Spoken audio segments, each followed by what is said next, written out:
Hello gamers, welcome back to Surviving Fallout 4. I know it's been a while since I promised to make this video, but in my defense, I'm not doing this full time just yet. So I need to scavenge every little time I got left from work and daily chores. And my current job kept me pretty busy, especially at the end of the year. So that being said, here we are once again on another journey into the wasteland in search for the legendary farming locations most suitable for survival mode. Although you can apply any of these locations and methods to any other difficulty setting.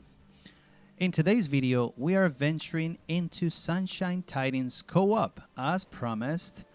Finally, and this is a settlement that is located south of Abernathy Farm and Sanctuary Hills. This settlement is basically a collection of partially ruined houses circled around a central barn that has the workbench and a chemistry station. Now, this settlement is of interest for more than one reason. Not only for the legendary farm in itself, which is the main reason we are here, but because it contains a very useful item in one of the houses. But first, let me show you here in the map where the co-op is actually located. As you can see, it is to the west of the map, and a very short hike south of Abernathy Farm and Sanctuary Hills. You come down here, get across that bridge where we encounter the Mr. Gutsy, and here you are. Now, these houses, some of them will have enemies, and some will be rat roaches, and some others will be ghouls. Like this one has, this one has a rat roach. We're going to visit that little guy in a moment. But first, let me show you what item I'm talking about here. So you want to come to this house to the right of that sort of cylinder structure over there. And if I recall correctly, this one has a ghoul in it. Let's see. Yeah, there's two of them, and I managed to wake them up. Isn't that lovely? Okay, no worries.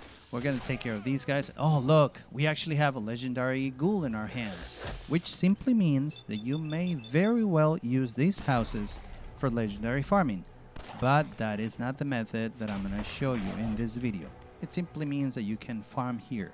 But, and there's always a but, right? Assuming that you drop your save far away enough from the settlement so that every time you reload, there's going to be a different legendary. Otherwise, you're screwed and you're stuck with whatever is in your save.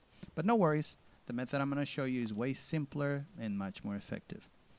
Bingo. But this is the magazine I was telling you about. This is the item. It's Wasteland Survival Guide number 9, which grants you additional meat for every animal kill.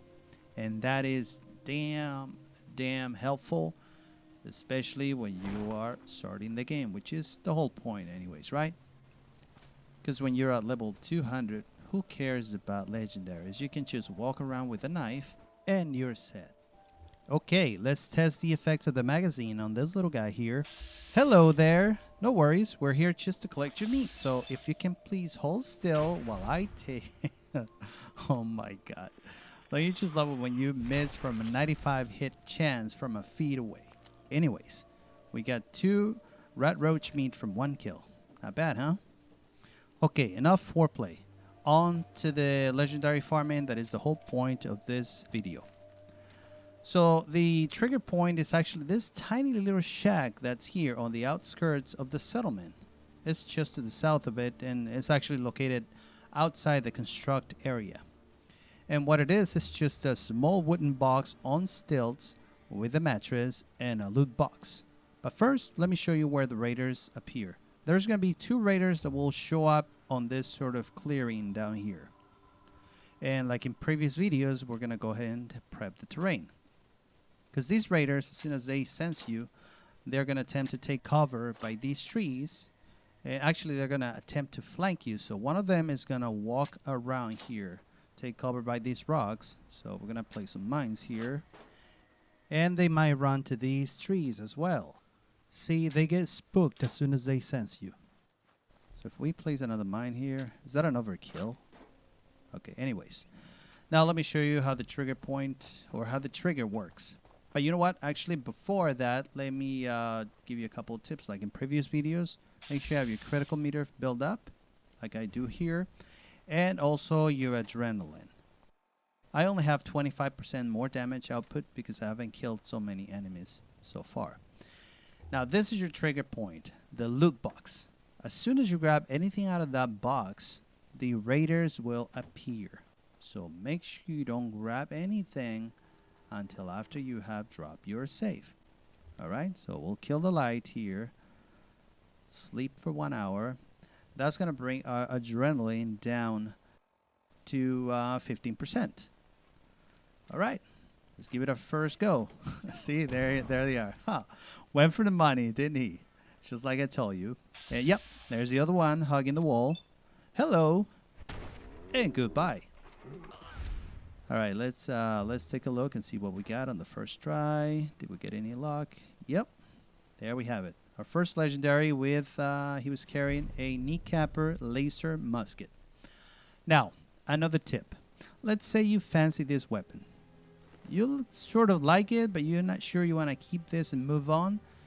And you wanna, let's say, set it aside and you want to keep trying for better things. What you do is you quit to the main menu, and that should create an exit save that is gonna contain that weapon that didn't work this time. By the way, I don't see the exit save. You know what? This has happened to me before. I don't know if for some reason the first time you try doesn't work. I'm playing on PC. I don't know if that has anything to do with it. But okay, please don't dislike my video because of that. Alright, let's keep trying here. We're gonna go for the second attempt. Now this is it, guys. That's the method. It doesn't get any easier, any simpler than this. It's basically just wake up, grab some loot, kill some raiders, and get yourself some legendary items. Doesn't get any better than this. Throw in some breakfast in bed and you get yourselves a holiday. Okay, jokes aside, let's see what we got on this one. Here we have it. A legendary raider sporting a hunter's metal right leg, which reduces damage from animals by 15%. Now let's say you want to shelve this piece of armor and keep trying for something better. Let's see if it works this time. Alright, yep. There it is. See, we have an exit save that contains that piece of armor that we just put aside. So now we can just keep reloading the mattress until we find something better or decide to go with the hunter's leg. Like in previous spawn points at Hangman's Alley, and I guess all of the spawn points probably in the game have the same ratio of about 40% chance of spawning a legendary enemy. So now all you have to do from here is just keep reloading until you find the item that you're looking for. Another piece of advice. Guys, do this at daytime. Don't do what I did and do it at nighttime. Trust me, if you do it, you're going to have a hard time locating your loot unless you get some home delivery. But trust me, that doesn't happen very often. You see, guys, raiders have a proclivity for flying off into space whenever they stepped on one of your mines. And you're going to spend many minutes or even hours trying to locate your loot if you ever locate it. And you are always going to be wondering if that piece of loot that got away, that legendary item that you couldn't find, was the one that you were so desperately looking for. I swear to God, one time a raider landed on the roof of the nearby Lonely Chapel, and I couldn't get it down from there. Alright guys, that was the long promised legendary farming at Sunshine Tidings Co-op. I want to thank you all for watching. I hope you enjoyed it and found it useful. If you did, please consider giving me a thumbs up and subscribing to my channel so that you don't miss any of my upcoming videos. I want to thank you also for watching my previous videos and liking them. Special thanks to those of you who subscribe to my channel, and special thanks as well to SC for suggesting yet another spawn point right in the vicinity of Hangman's Alley. That's right, we're going back to Hangman's Alley for round 3. I'm going to make a video just like he suggested, in which I'm going to find 2 super mutants, no less, that carry very good loot. Alright guys, that's it for today's video. Thanks for watching. Stay tuned and stay safe in the Commonwealth.